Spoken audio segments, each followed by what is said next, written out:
La biographie d'Emmanuel Macron, le président de la France. Bonjour, bon après-midi, bonsoir, ça dépend où vous êtes. Bienvenue dans cette nouvelle vidéo. Aujourd'hui, on va parler de l'histoire d'Emmanuel Macron, le président français depuis 2017. Mais avant d'écouter son histoire, je t'invite maintenant à t'abonner sur cette chaîne pour ne pas rater les prochaines vidéos.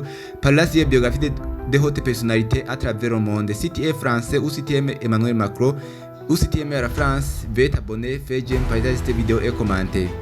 Emmanuel Macron est le président de la France, un pays européen et une des grandes puissances mondiales. Il est l'un des présidents les plus jeunes au monde. Alors qui est Emmanuel Macron? Écoutez bien son histoire jusqu'à la fin, tu vas savoir beaucoup de choses sur lui. Son nom de naissance est Emmanuel Jean-Michel Frédéric Macron, mais il est plus connu sous le nom de Emmanuel Macron. Il est né le 21 décembre 1977 à Amiens, dans la Somme, en France. Emmanuel Macron est le fils de Jean-Michel Macron, né en 1950, le médecin, professeur de neurologie au centre hospitalier universitaire Amiens Picardie. La mère d'Emmanuel Macron est Françoise Nog, médecin conseiller à la sécurité sociale. Emmanuel Macron est le second enfant Le premier enfant est mort à la naissance. Les autres enfants sont Lola, né en 1979, et Esther, né en 1982. En 2010, les parents d'Emmanuel Macron sont divorcés. La famille d'Emmanuel Macron est originaire du village d'Oti, dans la Somme. Les grands-parents paternels d'Emmanuel Macron, André Macron et Jacqueline Robertson.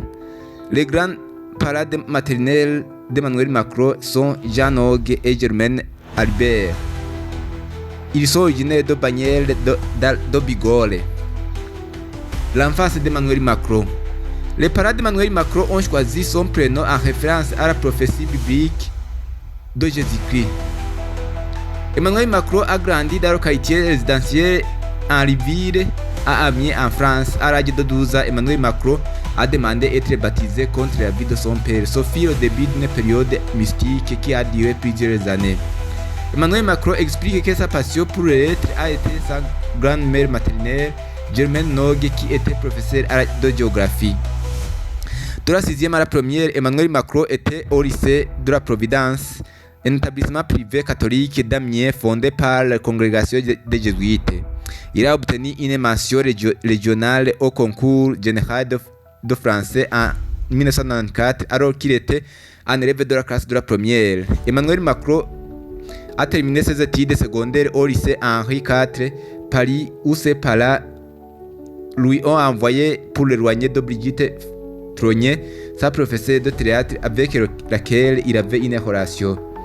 Admis en Fiscofagne et Cagne, Bill au lycée Henri IV, Emmanuel Macron a échoué à des reprises à l'écrit au concours d'entrée à l'école normale supérieure ENS en sigle. En 1998, Emmanuel Macron a intégré l'Institut des études politiques de Paris. D'abord étudiant au sein de la section internationale, il s'est réorienté en 3e année au sein de la section service public. Il a sorti diplômé de sciences politiques en 2001. Il a suivi en parallèle un cursus de philosophie universitaire Paris, Nanterre, et il a obtenu successivement en 2000 et en 2001.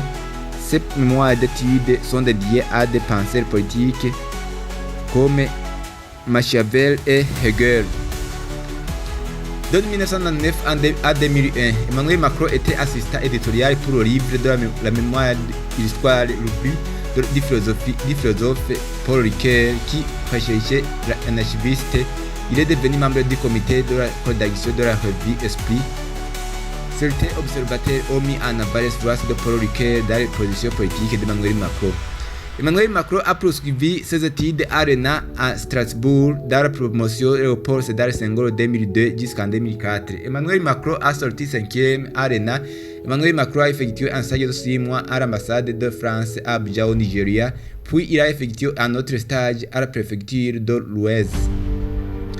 En 2007, Emmanuel Macron a bénéficié du German Marshall Fund, qui lui a permis de découvrir les États-Unis, le pays où il a effectué par la suite un stage pour la banque Rothschild. En 2004, à l'issue des études de l'ENA, Emmanuel Macron a intégré le corps de l'inspection générale des finances, IGF en sigle. Il est devenu l'un des protégés de Jean-Pierre Jouyet, qui dirigeait l'IGF. Alors qu'il était inspecteur des finances, Emmanuel Macron enseignait l'économie. Il enseignait également au sein de la classe préparatoire des concours de la haute fonction publique de l'Institut d'études politiques à Paris, où il était chargé d'un cours de culture générale. En 2006, Laurence Parisset a proposé Emmanuel Macron a été le directeur général du mouvement des entreprises de France, MEDEF en sigle, mais Emmanuel Macron a décliné l'offre. En 2007, Emmanuel Macron a été nommé rapporteur adjoint de la Commission pour la libération de la croissance française. En 2016, Emmanuel Macron a démissionné de l'inspection des finances. En 2008, Emmanuel Macron s'est mis en disponibilité de la fonction publique. Il est devenu banquier d'affaires chez Rothschild.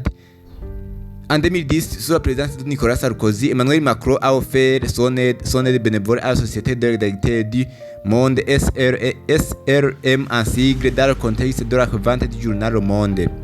En 2010, Emmanuel Macron a été promu associé gérant au sein de la banque après avoir travaillé sur la recapitalisation du journal Le Monde. À l'âge de 33 seulement, Emmanuel Macron a battu le record de la jeunesse d'âge de Grégoire Chertok. Cette ascension rapide apparaissait étonnante pour certains observateurs ou certains commentateurs.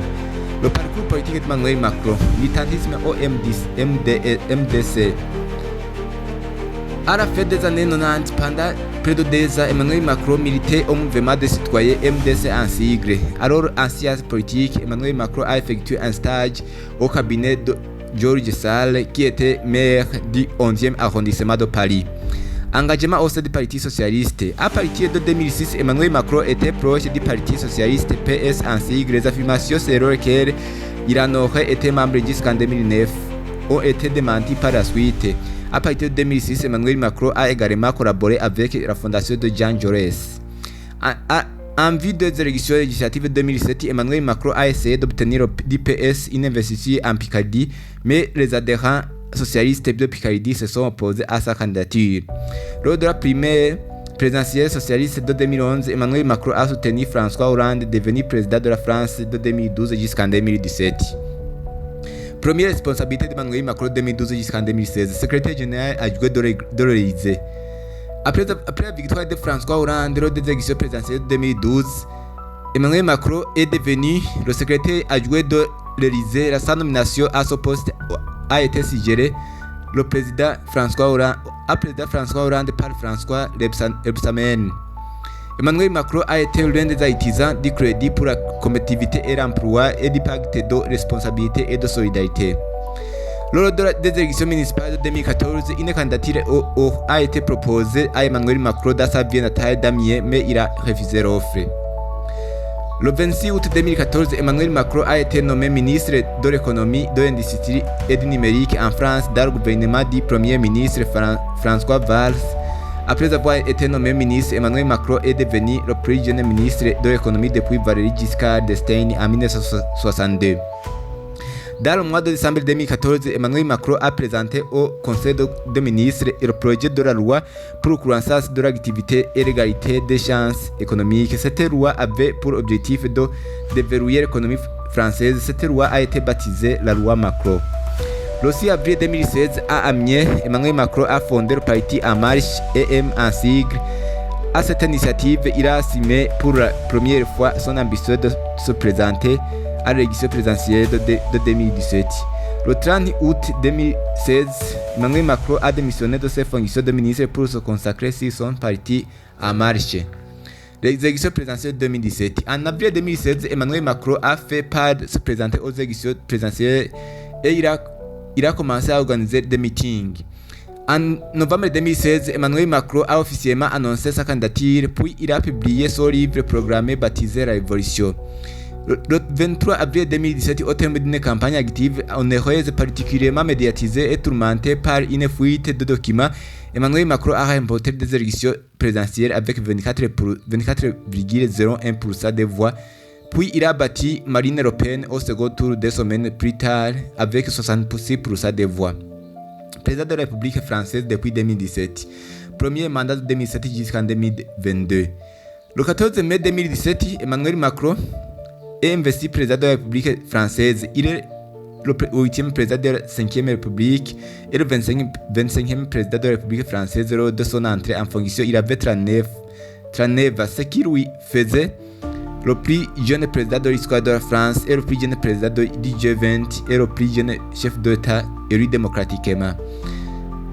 Sous son premier mandat, Emmanuel Macron a pris plusieurs mesures et réformes. Le second mandat de 2022 jusqu'en 2027. Le soir du 10 avril 2022, Emmanuel Macron est arrivé en tête du premier tour avec 27,85% des voix, soit une progression de 3,8 par rapport à 2017. Il a devancé une nouvelle fois la candidate du RN Marine Le Pen qui a eu 23,15%. Le 24 avril 2022, au soir d'un second tour de l'élection présidentielle, Emmanuel Macron est réélu président de la République française face à Marine Le Pen avec un score annoncé de 58,55% des voix, soit 18 768 639 voix, contre 41,45% des voix, soit 13 288 686 voix pour Marine Le Pen. Après avoir été réélu, Emmanuel Macron est devenu le premier président de la 5e République à être réélu depuis l'instauration de l'élection présidentielle au suffrage universel de la période de cohabitation. La deuxième cérémonie d'investiture d'Emmanuel Macron a eu lieu samedi le 17 mai 2022 au palais du Champs-Élysées. Le deuxième mandat d'Emmanuel Macron a été caractérisé par des problèmes dus aux guerres Russie-Ukraine depuis février 2022, Israël et Hamas depuis octobre 2023, et il a aussi eu des problèmes à la perte du pouvoir aux pays d'Afrique comme le Burkina Faso, le Mali et le Niger. Et il a également fait face aux problèmes internes de la France. Emmanuel Macron a été alternativement qualifié social, libéral ou social-démocrate. En rapport d'autres engagements, Emmanuel Macron est membre de la promotion 2012 de Young Leaders de la French American Foundation. En 2016, Emmanuel Macron a été nommé Young Global Leader par le Forum économique mondial. Les distinctions offertes au président Emmanuel Macron: Grand maître de l'ordre national de la Légion d'honneur, Grand maître de l'ordre national du mérite, prêtre chanoine de la cathédrale Notre-Dame d'Ambre et de Notre-Dame de Prairie. Le président Emmanuel Macron a également été offert des distinctions à l'étranger dans beaucoup de pays à travers le monde: Afrique, Amérique, Asie, Europe et Australie. La vie privée du président Emmanuel Macron. Le 20 octobre 2017, Emmanuel Macron a épousé Brigitte Trogné avec pour témoin professeur d'économie Marc Ferracci et l'homme d'affaires Henri Herman. Brigitte Trogné est un professeur de lettres classiques de 24 et 8 mois. Son aîné, qui a 3 enfants d'une union précédente avec André Louis Audier, dont elle est séparée depuis 1994 et divorcée depuis 2006. Emmanuel Macron l'a rencontré en 1993 au cours d'un atelier de théâtre qu'elle animait dans son lycée alors qu'il était âgé de 15 ans et en classe seconde. Quant à la religion, Emmanuel Macron a également pratiqué le piano qu'il a étudié pendant 10 ans au conservatoire d'Amiens. Il a également pratiqué la boxe française et le football, où il est fan de l'Olympique de Marseille, une des meilleures équipes en France et une des meilleures équipes en Europe. Il suit également le Tour de France cycliste. Qu'est-ce que tu aimes chez le président Emmanuel Macron, ou qu'est-ce que tu détestes chez le président Emmanuel Macron? Dites-nous dans les commentaires.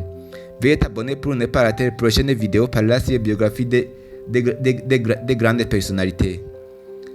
Laissez j'aime, partager cette vidéo et commenter. Merci pour l'écoute.